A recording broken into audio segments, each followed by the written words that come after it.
Howdy folks, I hope you're doing well. In this one, we're going to take this control panel and convert it into this control panel.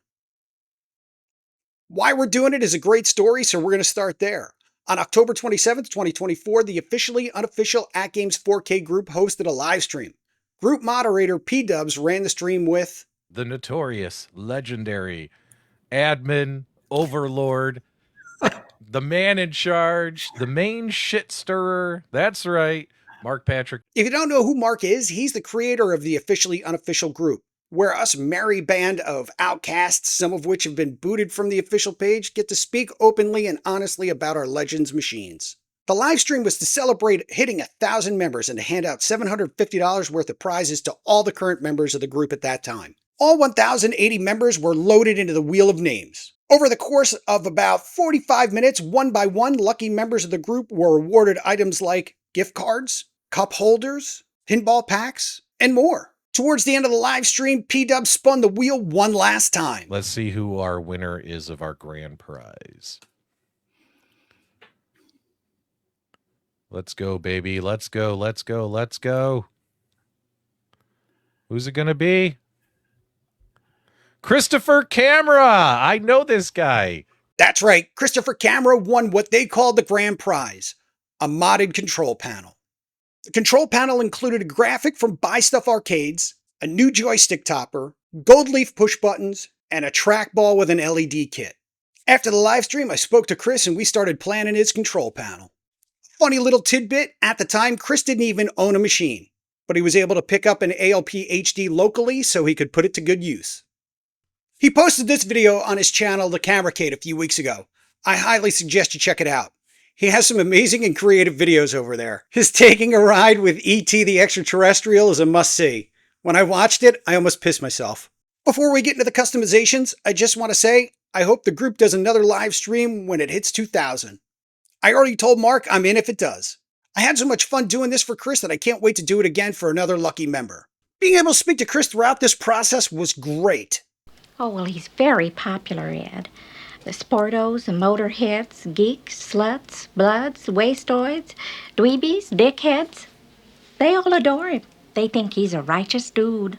Chris decided to go with the Gottlieb collage graphics. Initially, I was going to use a juggling ball solution for the LED trackball, but more on that later. Then he hit me up with the big one, light up buttons, which I had never done before in a control panel. I was upfront about it though, and I told him I'd never done it before and it was a little outside my comfort zone. But in the end, I said, fuck it. Let's do it. Now that we've got the backstory out of the way, let's saddle up and get started. Strap in, guys, it's going to be a long one.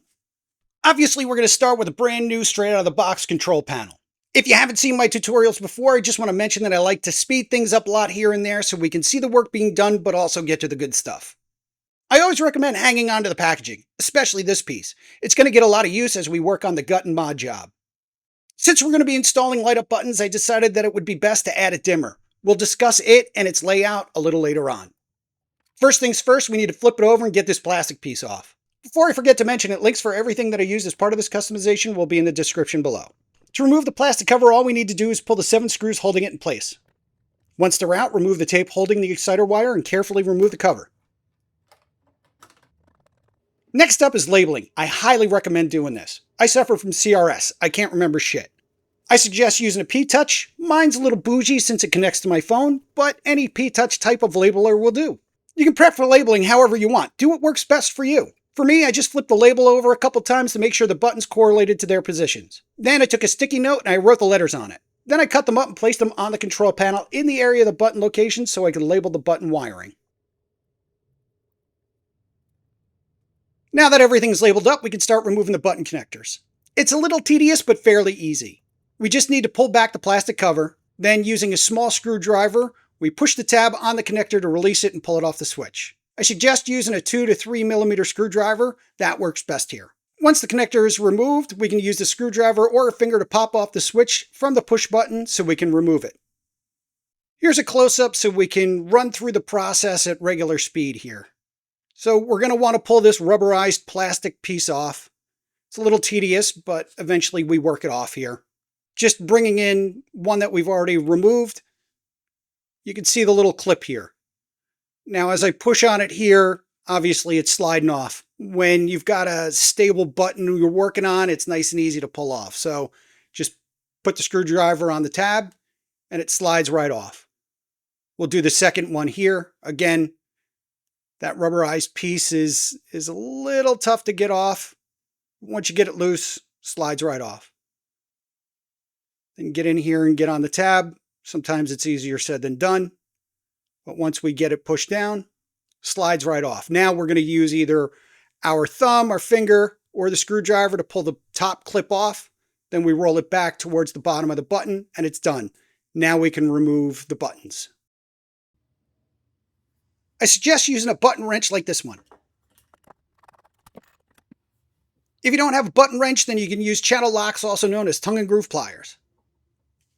I suggest using ones with the rubberized caps like I have here. You want to protect your nuts when tightening the new buttons. If you have decent hand strength, you can always hold the top pin on the push button and then just spin the nut off. But if they're really tight, then you're going to need that button puller or pliers. Prior to removing the wiring, we're going to need to cut the wire tie that secures the haptic wiring to the bundle. These diagonal cutters are a little dull. Try not to catch your fingers when cutting the wire ties. I'm not going to lie, that kind of hurt. Next up was dimmer placement. I kicked around a few ideas, then I reached out to Chris and gave him some options. In the end, we decided to go to the center or the right of the buttons, or to the left of the trackball, whichever you prefer. This placement was essentially out of the way, so you didn't accidentally hit the dimmer while using the buttons or the trackball. Plus, it gave me some room to work underneath the control panel. Then it was on to removing the wiring. There's a decent amount of glue on the connectors, which meant I had to drag out the hairdryer. In less than about 10 to 15 seconds of heat, they were off. Now, I hate to be the do as I say, not as I do kind of guy, but do what you can to avoid pulling on the wires themselves as I did here. You should always pull on the connector. I didn't realize that I was using the wiring until I saw the footage. You don't want to risk yanking out one of the wires from the connector. With the wires out of the way, now we're ready to drill the hole. Initially, I thought I could use a step bit here, so I drilled the pilot hole to align it. Another dumb thing I did here was not removing the trackball and the assembly. I was going to gut it and clean it anyway, but I should have removed it before starting this process. Hindsight is always 20/20. As I started using the step bit here, I could see that it wasn't going to work due to the depth of the control panel. God forbid I break out a tape measure or a ruler to figure it out. The way I've screwed things up in the past, you would have thought I would have learned my lesson by now. Anyway, since the dimmer is 16mm, I decided to and use a 9/16 drill bit. My concern was if I used a 5/8 drill bit, it may make the hole too large. I didn't have any scrapper wood at the time, otherwise I would have tested it. After drilling the hole, I needed to file it out quite a little bit here and there to get the button to fit. But after filing things out, it looks pretty good. Not bad for a first-timer. I did make quite a mess though. After taking a few minutes to clean things up, it was time to move on to removing the rest of the wiring and swapping out the joystick ball. Pulling the wire for the joystick is a little tedious. It has a little locking lip that you need to pry up in order to pull the harness off. Once you get your fingernail or screwdriver underneath it, you give it a little pull, it pops right off. To remove the joystick ball, we have a slot underneath the joystick itself. Put your standard screwdriver in the slot and use it as a holdback. Then spin the ball till it pops off. You can't get any easier than that. Now we need to remove the joystick. Nothing to it here, just 4 screws. According to my 6-in-1 combo, I'm using a number 2 Phillips head screwdriver here. Reinstalling the joystick later was kind of foolproof, considering the wiring goes only one way. To make life easier, you can always label it. It doesn't need to be anything elaborate, I was just kind of having fun with it here. But it is good to know how everything goes back together. To remove the trackball housing, first we need to remove the board that sits on top of it. Again, nothing special here, just 4 screws. I recommend using a 3mm Phillips head screwdriver to remove them. Once the board's removed, you're going to use the same screwdriver to remove the 3 screws that are holding the trackball ring in place. The trackball is not very heavy, so it may or may not drop down on its own. If not, just flip it over and pull the ring and take the trackball out. Since I'm installing the Uplay shim kit, the trackball housing needs to come out as well. Not to mention it's easier to lay a graphic on a flat surface. Again, it's just 4 screws using the number 2 Phillips head screwdriver. You're going to want to pull the tape for the exciter before removing the housing. We're also going to need to cut the wire tie holding the exciter wire to the harness so we can get the harness out of the way. I always found the exciter wire to be a bit of a pain in the ass. I recommend taping it down in some way so it's not flopping all over the place when we're trying to work. Now that everything's been removed, we can lay the Buy Stuff Arcades graphic. I recommend giving the control deck a good cleaning before we start. I prefer to use screen mom with a lint-free fiber cloth. I like to leave it a little damp as I feel it's easier to lay the graphic and work out any bubbles that are underneath it. When laying it out, I like to align the graphic with the button cutouts in the center. I forgot to mention that I'm using the narrow graphics here. In my opinion, it's just easier to lay out the narrow graphics. Is it a pain to gut the control panel? Maybe. However, I feel it's harder to line everything up using the oversized cutouts. With the narrow cutouts, you don't need to be as precise, and you have a little wiggle room should the graphic be off in some way, but that's just my opinion. When laying the graphic, I use what some refer to as the hinge method. It's essentially a piece of tape at the top and bottom center of the graphic. I like to use the green frog tape because it has better adhesion. For doing this, I would recommend that you use a vinyl kit like the one I have here. If you don't want to get a full kit, I would recommend at least getting a squeegee. I prefer the kit because it includes some cutting tools that makes it easier to slice the graphic during the installation process.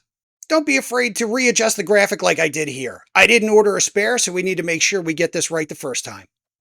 You'll notice that I grabbed an extra piece of tape here, and you'll see why in a moment.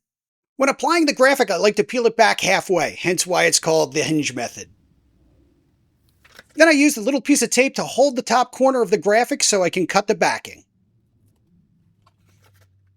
This little cutting tool is great, however, cutting the backing sometimes can leave a little bit of dust or flaking, which I'm removing here. Now carefully remove the tape and we can apply the graphic. Here I just use the squeegee to work out any of the bubbles. Once I have the bubbles worked out on this side, then I remove the tape and repeat the process on the right-hand side. Once the bubbles are worked out, you can trim off anything that may be overhanging.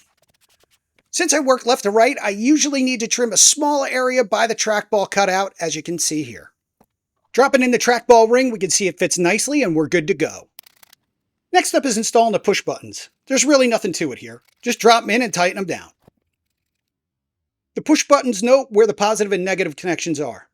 I would recommend having the positive and the negative connectors point to one side of the control panel, as you can see here. It will make everything easier when wiring everything up, but we'll discuss that more when we get to it.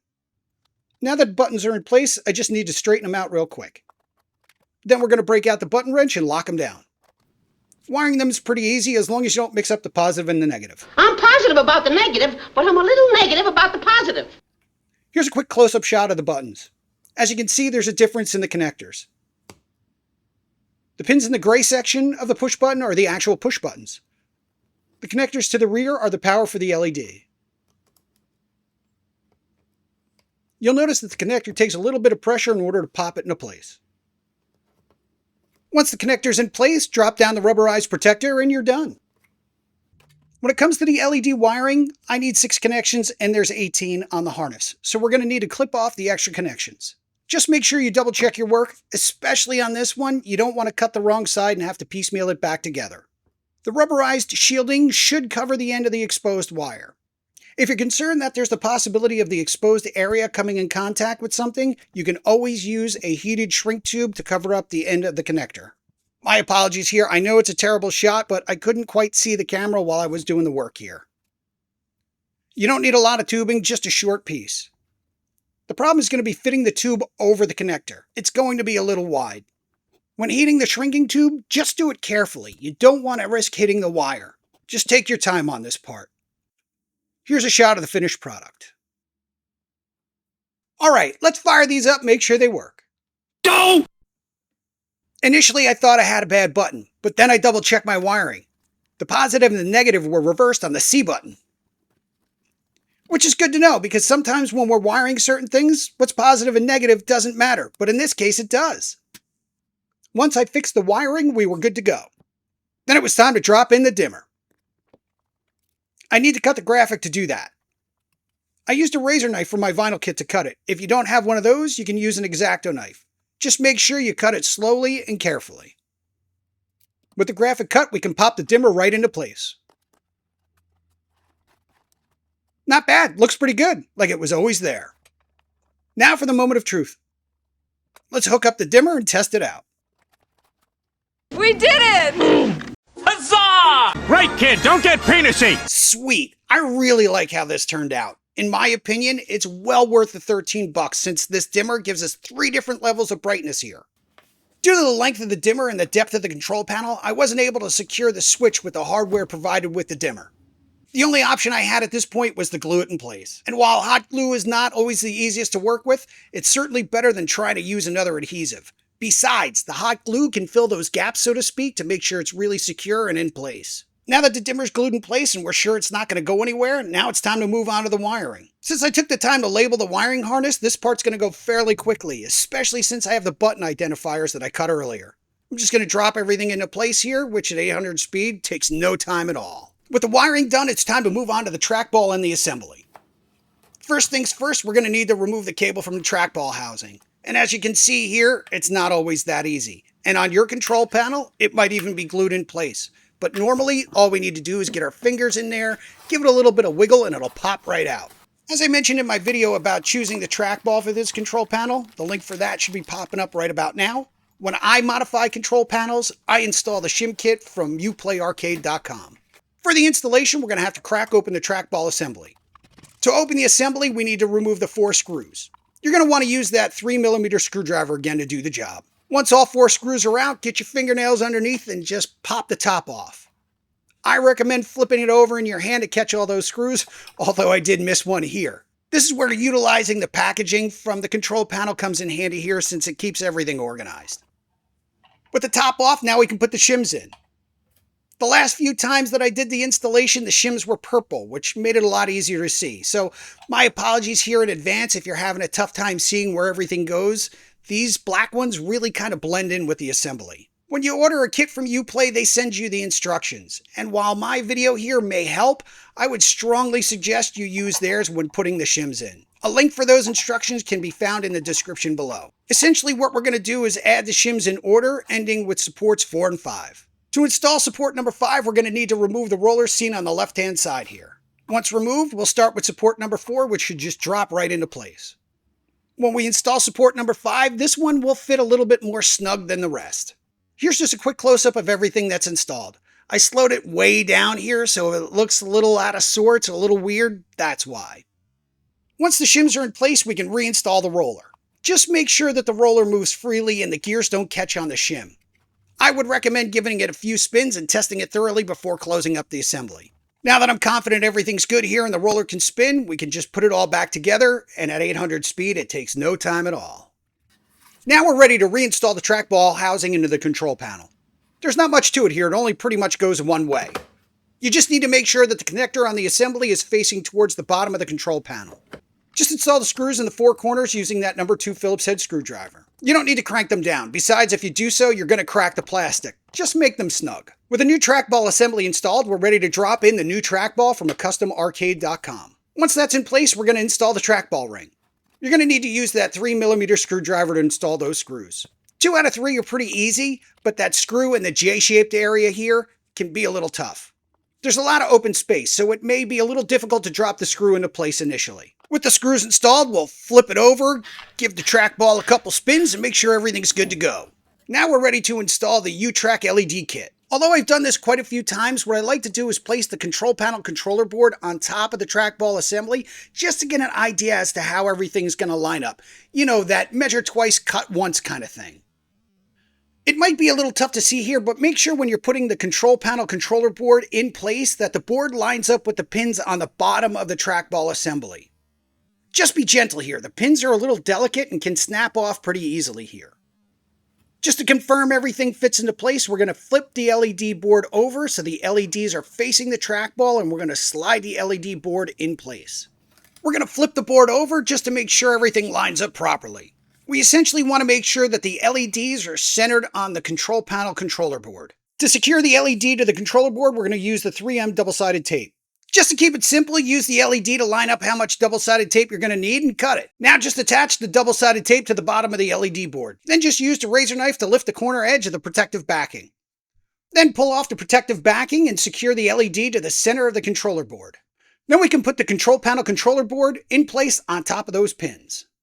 Here's just a quick shot of the LED secured to the board. Again, I slowed the video down here so we could get a good look at it. As you can see, it doesn't come anywhere near the trackball itself.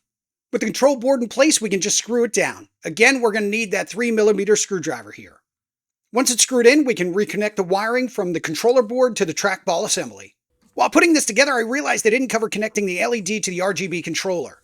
Unfortunately, I don't have another one, so I need to rely on some older footage that I shot previously with my older camera. So if this footage looks a little off, that's why. Anyway, when it comes to connecting the LED to the RGB controller, the white or the common wire should line up with the arrow on the left-hand side as seen here. Plugging it in can be a little tricky. The pins are small and delicate, so take it easy here. You don't want to bend or break one of the pins while making the connection. Another thing to note here is you can burn out the RGB controller if you reverse the wiring, so make sure you double check your connection prior to plugging it in or testing it. To power everything, we're going to use a 2 male to 1 female splitter to connect up the dimmer and the LED controller to the 12-volt power supply. Once everything's connected, we'll just give it a quick test. Everything looks pretty good here. Let's get the joystick reinstalled. Reinstalling the joystick is pretty easy. As I said before, it only goes one way, and we have that little diagram here just in case we forgot. With it in place, we're just going to install the 4 screws. Next, we drop in the dust covers, followed by the joystick topper that Chris chose.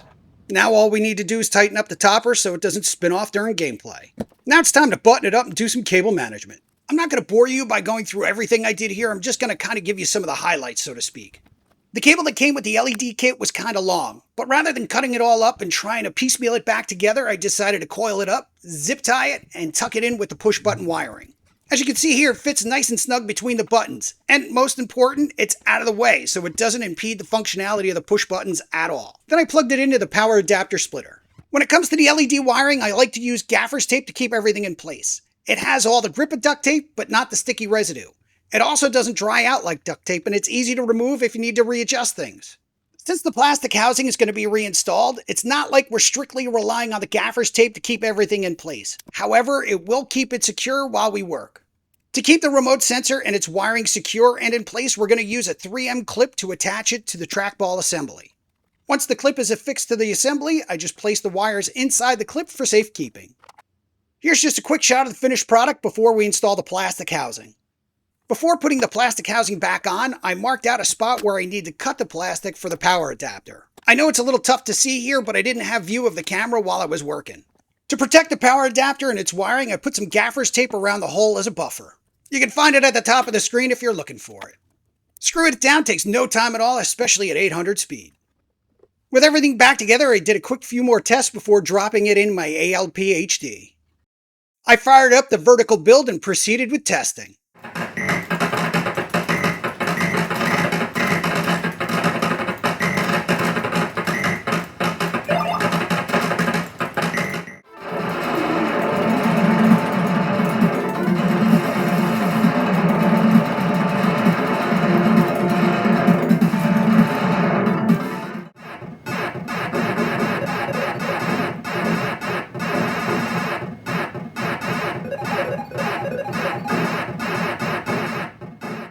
After running through a bunch of games and putting it through its paces, I packed it up and shipped it out to Chris.